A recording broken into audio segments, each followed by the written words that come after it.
할렐루야. 사람들은 복 받기를 좋아하고 원하지요. 복을 싫어하는 사람이 누가 있겠어요? 사실 복을 받으려고 하나님 믿는 거 아니겠어요?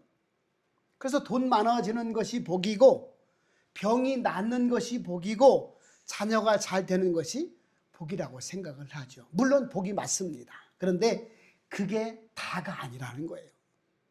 하나님께서 말씀하시는 것, 성경에서 말씀하시는 복은 그게 다가 아니다. 오늘 결론적으로 말씀드리면 하나님의 말씀을 듣고 지키는 자가 복이 있다. 할렐루야. 너가 생각하는 이 세상의 축복도 복이지만 더 큰 복, 더 중요한 복, 내가 기뻐하는 복이 있으니 너는 내 말을 듣고 지키는 자가 되어라. 그러면 너가 생각하는 것보다 큰 축복을 받게 될 것이다. 할렐루야. 이게 하나님이 저와 여러분에게 성경을 통하여 결론적으로 말씀해 주는 축복의 정의가 되는 것이죠. 오늘 본문에 등장하는 사람들을 보니까 복의 원천 되시는 예수님과 함께 있고 예수님의 권능과 기적을 경험하면서 다들 놀라워합니다. 우와, 어떻게 말 못하는 저 벙어리 귀신 들린 자가 귀신이 쫓아내 나가고 어떻게 말을 할 수 있을까? 이건 의원도 아니고 과학자도 아니고 철학자도 아니고 이게 웬일이냐? 다 놀랐다는 거예요. 과연 이 사람이 누구인가? 그런데 다 지켜보고 다 놀라고 하나님도 기뻐하시고 병든 자가 고쳐진 받은 그 자도 기뻐하고 사람들도 다 놀라 기뻐했는데 불구하고 여러 그 자리에 지켜보던 사람들은 반응은 다 달랐다는 것이지요. 오늘 이 말씀을 통해서 우리가 다시 한번 생각해 볼 것은 내가 생각하는 복은 과연 어떤 복인가? 정말 세상에 국한된 복인가? 내 유익을 위한 복을 생각하는가? 아니면 하나님이 기뻐하시고 원하시는 복을 생각하는가? 한번 생각할 필요가 있다는 것이죠. 자, 첫 번째로 14절부터 16절에 보니까 예수님의 권능을 잘못 폄하하고 왜곡시키고 잘못 알고 있는 사람들이 있더라는 것이죠. 자, 예수님께서 벙어리 귀신을 내쫓아 주시니까 말 못하는 사람이 말을 하게 되는 것입니다. 명백한 기적이고 이적인 것이죠. 그런데 사람들은 첫 번째로 비난을 했다는 거예요. 어떤 무리들 가운데 어떤 사람들은 예수님을 비난했다는 것이죠. 참 신기해요. 좋은 일을 앞두고 좋게 보는 사람이 있는가 하면 좋은 일을 앞에 두고도 저게 뭐예요? 그렇게 비아냥거리고 부정적이고 나쁘게 말하는 사람들 꼭 있더라는 거예요. 왜? 사람은 죄성이 있어서 그래요. 세상은 아직 빛을 보지 못해서 그렇지요. 영적인 무지라고 하잖아요. 분별력이 없다고 얘기하잖아요. 분명히 빛을 봤는데 어둠이라고 말하는 것과 똑같다는 거예요. 사랑하는 여러분, 하나님은 분명하게 말씀하시고 분명하게 역사하십니다. 할렐루야. 그러면 본 그대로 느낀 그대로 할렐루야 고백하면 되는 거예요. 그런데 아니겠지. 자꾸 하나님을 등지고 하나님을 무시하고 왜곡하고 폄하하는 쪽으로 우리 생각을 자꾸 사단이 끌어가고 있으니 본 그대로 들은 그대로 경험한 감동 그대로 선언하고 선포하는 저와 여러분 되었으면 좋겠습니다. 출애굽기 7장 22절에도 하나님께서 노예로 고생하던 그 이스라엘 백성들을 구원하실 때 애굽에게 재앙을 내리시거든요. 그러면 오늘 애굽 바로왕 앞에 재앙을 막 내리는데 애굽 바로왕이 어떻게 받아들이냐면 아이고 우리나라 마술사들도 말이요 저런 거 충분히 할 수 있어. 야 데리고 와봐라. 그렇게 했다는 거예요. 네 번째 재앙까지는 막 하나님께서 막 퍼부었는데도 이거를 어이구 야 큰일 났다. 이게 진짜 신이 저 모세를 통하여 역사하는구나. 이렇게 받아들여야 되는데 저런 거는 마술로도 가능해. 우리나라 유능한 마술 다 데리고 와봐. 같이 한번 시합 좀 붙여보자. 이렇게 여겼다는 겁니다.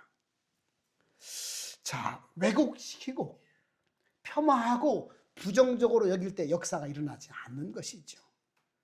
자, 오늘날 하나님께서 하시는 일도 마찬가지거든요. 지금도 아프리카나 어디 저쪽에 의학이 발달하지 못하고 가난한 나라 이런 데는 막 성령 역사를 통하여 문둥병이 낫고 불치병이 낫고 지금도 놀라운 역사가 일어나고 있다는 사실입니다. 선교사들이 직접 증언을 해요. 자기도 보고도 놀랄 정도로 놀라운 기적이 있다는 겁니다. 자, 그런데 우연이라고 치부하고, 그죠? 아니라고, 그럴 일이 없다고 그렇게 부정하는 사람들이 지금도 있다는 사실입니다. 자, 두 번째는 보니까 예수님을 시험하는 자들도 있었다는 것이죠. 오늘 16절에 보니까 예수를 시험하여 이르되, 그렇죠? 하늘로부터 오는 표적을 구했다. 민수기 14장에 가보면 이스라엘 백성들은 홍해가 갈라지는 기적을 보고 낮에는 구름 기둥으로 밤에는 불 기둥으로 또 새벽마다 만나를 먹으면서 광야를 지나가요. 그럼 기적 아니겠어요? 근데 기적이 매일같이 이루어지니까 기적이 기적처럼 느껴지지 않는 거예요. 그러니까 뭐가 더 필요할 때마다 하나님께 불평하고 또 원망하고 또 모사를 대적하고 네가 어찌하여 우리를 여기까지 데리고 와서 다 장지를 만들려고 만드느냐, 매장지가 없어서 여기까지 데리고 와서 죽이려고 하느냐 하고 막 대적하고 이렇게 했단 말이죠. 하나님의 기적, 하나님의 은혜를 경험한 사람은 그 은혜를 붙들고 살아가야 될 줄 믿습니다. 그런데 지난번에 했는데 이번엔 왜 안 되냐고 또 불평하는 거예요. 여러분, 기적은 결코 믿음을 주지 못한다는 거예요. 기적이라고 하는 것은 이야 진짜 놀랍다, 이렇게 과연 가능해? 이건 신밖에 하늘에서밖에 이건 못하는 거다라고 생각하지만 그래 내가 믿음을 가져야 되겠다 하고 하는 사람이 별반 없다는 거예요. 그 기적이 믿음을 만들어주지 못한다는 결과를 성경이 알려주고 있는 것이지요. 누가복음 16장에 가보면 어떤 한 부자가 있어요. 날마다 자색 옷을 입고 잔치를 벌이고 흥겹게 즐겁게 살아가는 부자가 있었어요. 물론 하나님 믿지 않았지요. 자기 흥에 취해서 세상 물정에 따라서 즐겁고 행복하게 살아갔던 그런 부자가 있었는데 그 부잣집 문 앞에서 날마다 엎드려서 상처 입은 데를 긁으면서 개가 상처 입은 데를 핥으면서 거기서 떨어지는 부스러기 얻어먹던 거지가 있었습니다. 그 이름을 나사로다 이렇게 기록을 하고 있잖아요. 근데 세월이 흐르니까 부자도 죽고 거지도 죽었습니다. 그런데 이 세상에서 거지같이 살던 그 처참한 그 불쌍한 인생은 하늘나라 가 있는 거예요. 아브라함 품에서 천국에서 그냥 평강을 누리고 있는 거예요. 근데 부자는 지옥에 간 거예요. 얼마나 불꽃 가운데 괴롭던지 저기 보니까 아이고 우리 집 문 앞에서 늘 얻어먹던 거지가 어떻게 저기 천국에 가 있냐?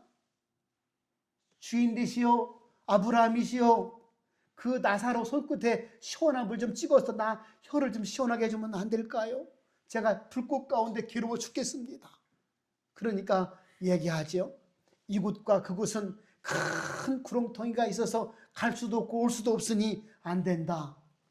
그래요. 그러면 저 세상에 내 형제 5명이 있는데 그 나사로를 좀 보내서 여기 오면 절대 안 된다고, 고통스러운 곳이니 제발 예수 믿고 하나님 섬기고 살다가 천국 가라고, 거지 나사로는 천국 가 있는데 나는 지금 지옥에 와 있다고 전해주면 안 될까요?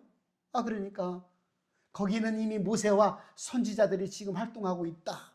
그들의 말을 듣지 않으면 나사로가 살아서 돌아간다 할지라도, 기적이 눈앞에 펼쳐진다 할지라도 그들이 믿음을 갖지 못할 것이다. 할렐루야. 그러니까 기적이라는 것 때문에 하나님이 예수를 믿고 구원받는 백성들이 많아지지 않는다는 겁니다. 안병이 나았네, 안수기도 받고 나았네, 100일 기도하고 나았네, 기도원 가서 응답받았네, 안 믿어진다는 거. 왜? 내 게 아니거든, 남의 거거든. 안 믿어진다는 거예요. 여러분, 신앙이라고 하는 것은 내 것으로 만들 때 내 것이 되는 줄 믿습니다. 그것은 믿음을 가질 때 내 것이 된다는 거예요. 할렐루야. 예수님이 하시면 되겠구나, 하나님이 하시면 되겠구나, 목사가 해도 안 되지만, 내가 해도 안 되지만 하나님이 하시면 되겠구나. 할렐루야.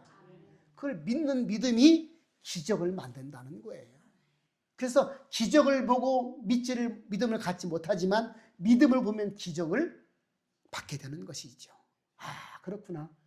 기적의 본질은 믿음이구나. 믿음을 가지면 이해가 되고 믿음을 가지면 내 기적이 될 수가 있겠구나. 예수님의 기적을 보였는데도 사람들은 저게 뭐요? 아이고 몰라. 내가 볼 때는 귀신의 왕 바알세불에게 힘을 얻어가지고 그렇게 하는 것 같아. 그런가? 그렇게 지금 얘기하고 있다는 거예요.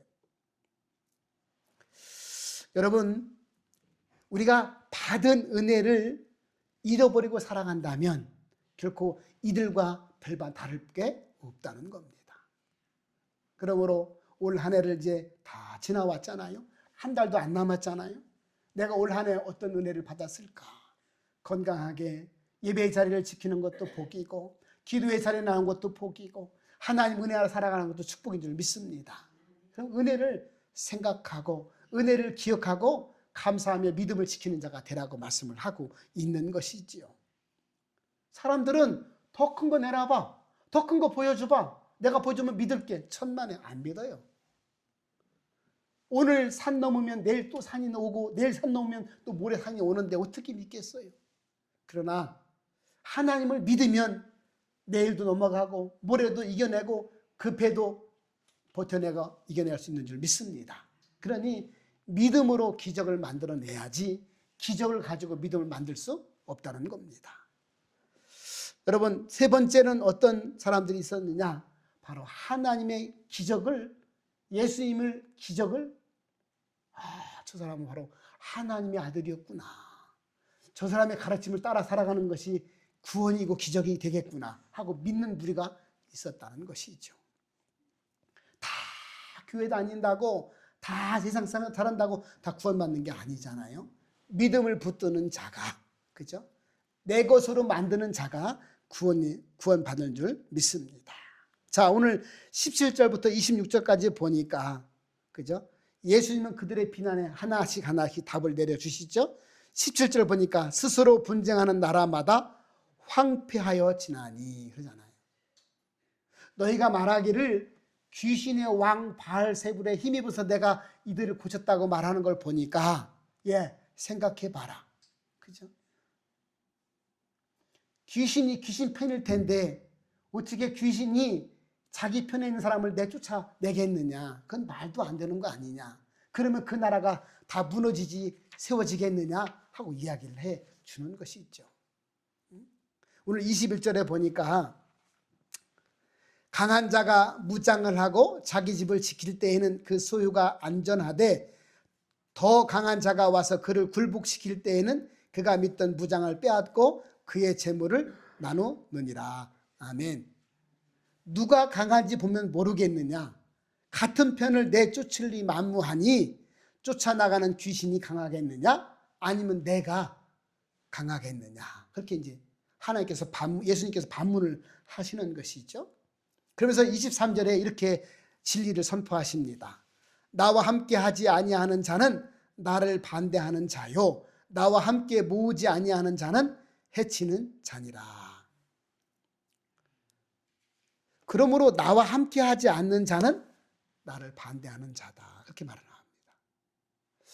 오늘 신앙이라고 하는 것은 중간지대가 없다는 겁니다. 할렐루야. 중간지대가 없다는 거예요. 내 편에 속하든지 아무 소리 않거나 잘못 알고 있으면 너는 사단 편이고 세상 편이고 죄의 편이다 라고 선언하고 있습니다. 대충 신앙생활 해도 되겠지. 천만의 말씀. 하나님은 그렇게 말씀하신 적이 없다는 겁니다. 하나님 편에 속할 것이냐, 아무 소리 않을 것이냐, 머뭇머뭇거릴 것이냐, 세상 편에 설 것이냐, 네가 결정을 하는 거예요. 할렐루야. 신명기 말씀이 그거 아니겠어요? 복과 저주, 생명과 사망을 너희 앞에 두었으니 선택은 네가 해라. 열왕기상 18장에 가보면 엘리야 선지자가 나오잖아요.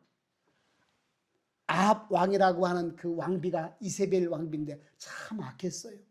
자기 나라에 살던, 자기 나라에 섬기던 바알과 아사레 신을 갖고 와가지고 이스라엘 나라에 막 전파를 하잖아요. 그러니까 이 엘리야 선지자가 화가 나는 거예요. 이스라엘 백성들도 그냥 따라가는 거예요. 어떤 사람은 중간에 서가지고 어떻게 해야 되나? 하나님도 섬기면서 바알도 섬겨야 되나? 그렇잖아. 세상은 따라가야 되겠고 하나님은 또 믿어야 되겠고 이거 하나님 버릴 수도 없고 바알을 버릴 수도 없고 그렇게 머뭇 중간지대에 서 있으니까 엘리야가 말을 하잖아요. 오늘 열왕기상 18장 21절입니다. 너희가 어느 때까지 둘 사이에서 머뭇 하려 하느냐? 여호와가 만일 하나님이면 그를 따르고 만일 하나님이 바알이 하나님이면 그를 따를지니라. 그렇게 말을 하는 거예요. 선지자가 답답하니까 여호와가 스스로 계신 하나님께서 진짜 너의 하나님이면 하나님을 따르면 되는 것이고 바알이 하나님이라고 생각하면 바알을 따라가면 된다. 중간에 머뭇거리지 말아라. 머뭇거린다고 하나님들을 인정해 주겠느냐? 천만의 말씀이다. 그렇게 이야기하는 겁니다. 저와 여러분이 신앙생활할 때 분명한 선이 있습니다. 주님 품에 하나님 말씀 안에 그분의 뜻 안에 들어올 수 있기를 주님을 축복합니다. 양보할 건 다 양보해도 신앙의 지조만큼은 지켜야 구원받는다는 겁니다. 오늘 축복도 마찬가지거든요. 주님의 날개 아래 들어와야지 밖에서 머뭇거리고 들어갈까 말까. 그죠? 순종할까 말까. 아이고 귀찮은데 추운데 예배 드릴까 말까. 머뭇거리지 말라는 거예요. 단호하게 결단하고 내 마음을 결정하고 판단할 때 하나님이 역사하신다는 것이죠. 저와 여러분은 분명한 신앙의 태도를 가질 수 있기를 주님으로 축복합니다. 그 신앙에는 중간지대가 없다는 거예요. 차갑든지 뜨겁든지 해라. 여호와께서 토할까 염려가 된다 말씀하셨잖아요. 오늘 예수님 편이 아니면 사단의 편이다. 분명하게 말씀하셨습니다. 따라합시다. 우리는 예수님 편이다. 나는 하나님 편이다. 할렐루야. 세상 말로 곧 죽어도 목에 칼이 들어와도 우리는 신앙의 기조를 지켜야 구원받는다는 거예요. 뭐가 두렵습니까? 그죠? 한 번 왔다 갔다 갈 수 있는 인생인데 뭘 얼마나 아플 수도 있고 죽을 수도 있고 뭐가 걱정입니까? 하나님이 함께 하시는데 영원 무궁세세토록 할렐루야. 걱정하지 마세요. 은혜 주시면 감사하고 안 주시면 더 기도하고 그죠? 오늘 24절부터 26절까지 비유의 말씀을 하잖아요. 귀신이 나갔다는 거예요. 그런데 말씀으로 채워지지 않으면 귀신이 다시 와서 더 악하게 만든다. 그렇게 말씀합니다. 우리가 결단하는 것도 중요하고 결정하는 것도 중요한데 성령 충만으로 삶을 살아가야 된다. 할렐루야. 하나님 말씀으로 내 안을 채워야 된다. 그죠? 신앙의 중간지대가 없듯이 네 마음속의 주인도 중간이 없다 그 얘기예요. 하나님 말씀으로 채워지지 않으면 그 빈집에 귀신이 들어가서 네 주인 될 거다. 그렇게 이야기를 하고 있는 겁니다. 우리는 내 안을 비우는 게 먼저 중요해요. 하나님, 나는 죄인입니다. 나는 다 내려놓습니다. 하나님이 내 주인 되어 주옵소서. 이게 중요해요. 그런데 하나님이 내 주인 될 수 있도록 순종하는 삶이 중요하다는 겁니다. 그렇지 않으면 이거 봐라. 청소가 깨끗이 되었네. 그냥 호랑방? 뭐라고 그러죠? 그거 보고 그냥 헛빠지네. 아무런 힘도 능력도 없네. 귀신이 또 들어온다는 거예요. 사단이 주인 노릇하려고 들어온다는 거예요.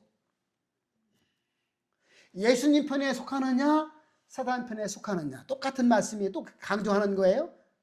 너의 주인이 예수님이냐 사단이냐 그걸 묻고 있는 거예요. 만약에 예수님께서 너의 인생의 주인 되지 못하시면 사단이 네 인생을 끌고 간다. 사단이 네 인생의 주인이다. 더군다나 7 귀신을 데리고 와가지고 더 옛날보다 더 강하게 그렇게 너를 이끌어 갈 것이다. 이렇게 이야기를 해주고 있는 것이죠. 사랑하는 여러분, 우리는 언제든지 내가 주인 된 삶이 아니라, 그죠? 예수님이 하나님 말씀이 내 주인 될 수 있기를 주님으로 축복합니다. 사람은 자꾸 착각을 해요. 내가 살아있는데, 나도 감정이 있는데, 나도 똑똑한데 내가 결정하면 안 되는 건가? 아니요, 안 됩니다. 성도는 안 되게 돼 있어요. 성도는요, 하나님의 말씀이 나를 이끌어가면 순종하는 삶을 통하여 큰 기적과 믿음의 역사가 내 것이 되는데, 내 생각대로 하다 보면 잘못 헛발질 수도 있고 잔물 갈 수도 있고 그렇잖아요. 우리 다 양 같아서 그릇 행하나니 이사야 55장 말씀하고 있잖아요. 그러니까 그렇구나, 하나님 말씀대로 살아가고 하나님이 내 인생의 주인 되셔야 되고 내 마음에 그저 인도자가 되어 주셔야지, 그렇지 않고 머뭇거렸다가는 사단이 나를 정복해서 나를 이끌어 가겠구나, 이거 알 수밖에 없다는 것입니다. 그러므로 거룩이라고 하는 것, 하나님 백성으로 살아가는 삶이라고 하는 것은 그저 비움으로 완성되는 것이 아니라 하나님으로 채울 때 완성된다. 할렐루야. 따라합시다. 비워서 완성되는 것이 아니라 하나님으로 채워야 완성된다. 할렐루야. 저도 마찬가지, 부단히 그것 때문에 애쓰는 거예요. 하나님, 제 생각으로 제 결정으로 살지 않게 해주시옵소서. 그저 묻고 기도하고 또 묻고 기도하면서 하나님 말씀 붙들면 탁 붙들고 제가 순종할 수 있도록 도와주셔서 하나님이 내 인생을 이끌어가고 광덕길을 이끌어갈 수 있도록 인도해 주옵소서. 제 기도 제목 중에 큰 기도 제목인 것이죠. 그러므로 나를 비우는 것도 좋고 나를 내려놓는 것도 좋은데, 이 축복의 완성, 구원의 완성은 하나님으로 나를 채울 때 완성된다. 그렇지 않으면 일곱 귀신을 데리고 와서 더 강해, 더 악하게 이끌어가게 될 것이다. 아주 엄한 경고를 하고 있습니다. 세 번째 보니까 27절부터 28절에 보니까 지키고 듣는 자가, 그죠? 듣고 지키는 자가 복이 있다, 그렇게 말씀하죠. 한 여인이 27절에 위치입니다. 이 말씀을 하실 때에 무리 중에서 한 여자가 음성을 높여 이르되 당신을 뵌 태와 당신을 먹인 젖이 복이 있나이다, 그렇게 말을 하는 거예요. 육신적인 관계가 축복이라고 생각을 한 겁니다. 그럴 때 예수님께서 선언하시죠. 아니다. 28절 한번 같이 읽겠습니다. 시작. 예수께서 이르시되 오히려 하나님의 말씀을 듣고 지키는 자가 복이 있느니라 하시니라. 아멘. 그러니까 오늘날로 치면 이렇게 얘기하는 거예요. 주님, 한 여자가 말을 하는 거예요. 아이고, 저는 모태신앙이에요. 옛날부터. 무슨 얘기하고 있어요? 아주 권사예요. 저 장로라니까요. 복 있는 거 아니에요? 복 받아야 되는 거 아니에요? 라고 이야기를 한 거예요.